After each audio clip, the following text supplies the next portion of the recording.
السلام علیکم ورحمۃ اللہ وبرکاتہ۔ ناظرین اکرام، اگر اب تک آپ نے ہمارے اس چینل کو سبسکرائب نہیں کیا ہے تو سبسکرائب کر لیں اور لائک اور شیئر کرنا بھی نہ بھولیں تاکہ دین کی مختصر سی معلومات آپ کے علاوہ دوسروں تک بھی پہنچتی رہیں۔ الحمدللہ رب العالمین والصلاة والسلام علی سید الانبیاء والمرسلین محمد وعلی آلہ واصحابہ اجمعین، اما بعد، اعوذ باللہ من الشیطان الرجیم۔ قد نرى تقلب وجهك في السماء فلنولينك قبلة ترضاها فول وجهك شطر المسجد الحرام وحيثما كنتم فولوا وجوهكم شطره۔ ناظرین اکرام، اس آیت میں اللہ رب العزت نے نماز کی تیسری شرط قبلے کی جانب رخ کرنے کا ذکر فرمایا ہے۔ جیسا کہ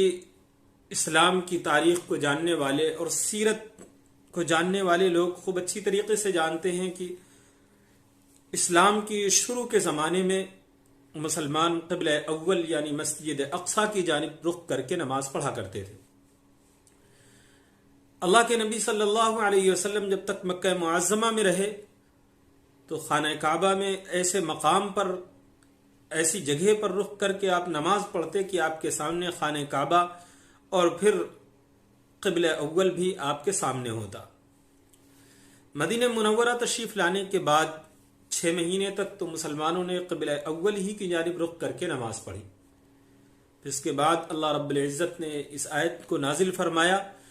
اور اللہ کے نبی صلی اللہ علیہ وسلم کے پسندیدہ قبلہ خانہ کعبہ کی جانب رخ فرمانے کی اجازت فرما دی۔ اللہ رب العزت نے ارشاد فرمایا، قد نرى تقلب وجهك في السماء، ہم دیکھ رہے ہیں آپ کے چہرے کو بار بار آسمان کی جانب اٹھنے کو۔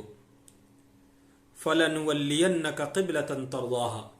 تو آپ اپنے چہرے کو اس قبلے کی جانب پھیر لیجئے جسے آپ پسند فرماتے ہیں۔ فَوَلِّ وَجْهَكَ شَطْرَ الْمَسْجِدِ الْحَرَامِ، تو آپ اپنے چہرے کو قبلے کی جانب پھیر لیجئے، مسجد حرام کی جانب پھیر لیجئے۔ وَحَيْثُ مَا كُنْتُمْ فَوَلُّوا وُجُوهَكُمْ شَطْرَهُ، اور تمام ایمان والوں کو حکم فرماتے ہوئے اللہ رب العزت نے فرمایا کہ تم جہاں کہیں بھی رہو تم اپنے رخ کو قبلے کی جانب، مسجد حرام کی جانب کر لیا کرو۔ یہاں ایک بات واضح کر دینے کی ہے کہ مسلمان قبلے کی جانب جو رخ کرتا ہے وہ اس حیثیت سے نہیں کرتا کہ نعوذ باللہ اللہ رب العزت اس سمت تشریف فرما ہے، اس جانب براجمان ہے، اس مقصد کی خاطر وہ اس طرف رخ نہیں کرتا۔ نہ ہی وہ خانہ کعبہ کی جو خاص عمارت ہے اس عمارت کی جانب بھی رخ نہیں کرتا، بلکہ رخ کرنے کا صرف ایک مقصد ہے کہ اس کے خالق، اس کے مالک، اس کے حاکم، اس کے رازق کا حکم ہے کہ اس جانب رخ کر لیا کرو، اور اس جانب رخ کروانے کا مقصد یہ ہے کہ امت ایک پلیٹ فارم پر قائم رہے، امت متحد نظر آئے، امت کے اندر اتحاد اور اتفاق باقی رہے۔ اگر قبلے کو من پسند سمت کی جانب پھیر لینے کی اجازت دے دی جاتی تو امت کے اندر افتراق اور انتشار بہت زیادہ پھیل جاتا اور امت ایک پلیٹ فارم پر نظر نہ آتی۔ مختصراً یہ کہ اللہ رب العزت نے نماز کے اندر تمام ایمان والوں کو ایک سمت کی جانب رخ کرنے کا حکم فرما دیا۔ قبلے کی جانب رخ کرنے کا مسئلہ یہ ہے کہ اگر کوئی شخص مسجد حرام کے اندر نماز پڑھ رہا ہے تو اس کا قبلہ خاص خانہ کعبہ ہے، خاص خانہ کعبہ کی عمارت کی جانب رخ کر کے وہ نماز پڑھے گا۔ اگر کوئی شخص مسجد حرام سے باہر مکہ معظمہ کے اندر ایسے مقام پر نماز پڑھ رہا جہاں سے اسے خانہ کعبہ کی عمارت نظر نہیں آتی تو پھر وہ اس سمت میں نماز پڑھے گا جس سمت میں خانہ کعبہ واقع ہے۔ خانہ کعبہ کی جو جہت ہے، جو رخ خانہ کعبہ کی جہت کی جانب وہ نماز پڑھے گا۔ جو شخص مکہ معظمہ سے باہر دنیا کے کسی بھی مقام پر نماز پڑھے اس کے لیے سمت کعبہ قبلہ ہے، اس کے لیے سمت کعبہ قبلہ ہے، یعنی جس سمت میں قبلہ واقع ہے اس سمت کی جانب رخ کر کے نماز پڑھنی ہے۔ اگر اس میں کچھ تھوڑا بہت فرق ہو جاتا ہے، جو خانہ کعبہ ہے جس مقام پر، اس سے تھوڑا بہت فرق پڑ جاتا ہے تو کوئی حرج واقع نہیں ہوگا، اس لیے کہ اس کے لیے سمت کی جانب نماز پڑھنا فرض قرار دیا گیا ہے۔ جیسے کہ ہم ہندوستانیوں کے لیے مغرب میں خانہ کعبہ واقع ہے،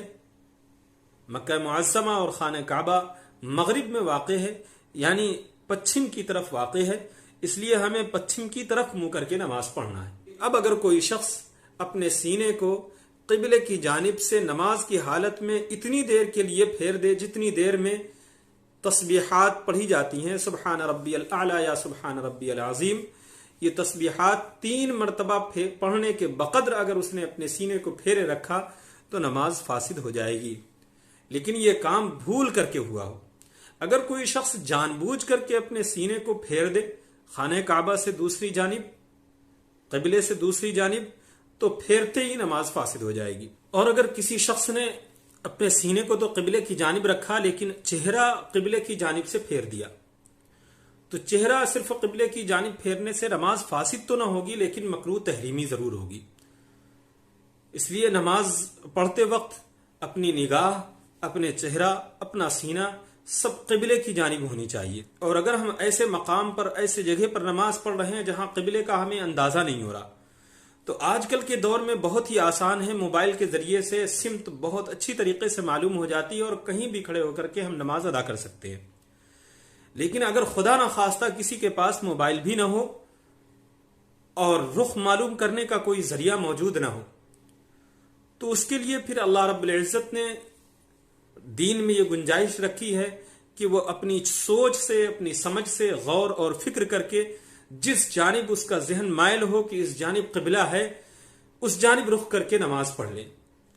اب نماز پڑھنے کے بعد اگر اس کو یہ اندازہ ہو یا معلوم ہو کہ اس نے غلط سمت میں نماز پڑھ لی ہے تو نماز ہو جائے گی، اس لیے کہ نماز پڑھتے وقت اس نے غور اور فکر کر کے نماز پڑھی تھی اور اللہ رب العزت اس کو قبول فرمانے والا ہے۔ تو آج کا جو ہمارا سبق تھا وہ نماز کی تیسری شرط قبلے کی جانب رخ کرنے کے سلسلے میں تھا۔ اللہ تعالی ہم سب کو سمجھنے کی اور عمل کی توفیق عطا فرمائے۔ وآخر دعوانا ان الحمد للہ رب العالمین۔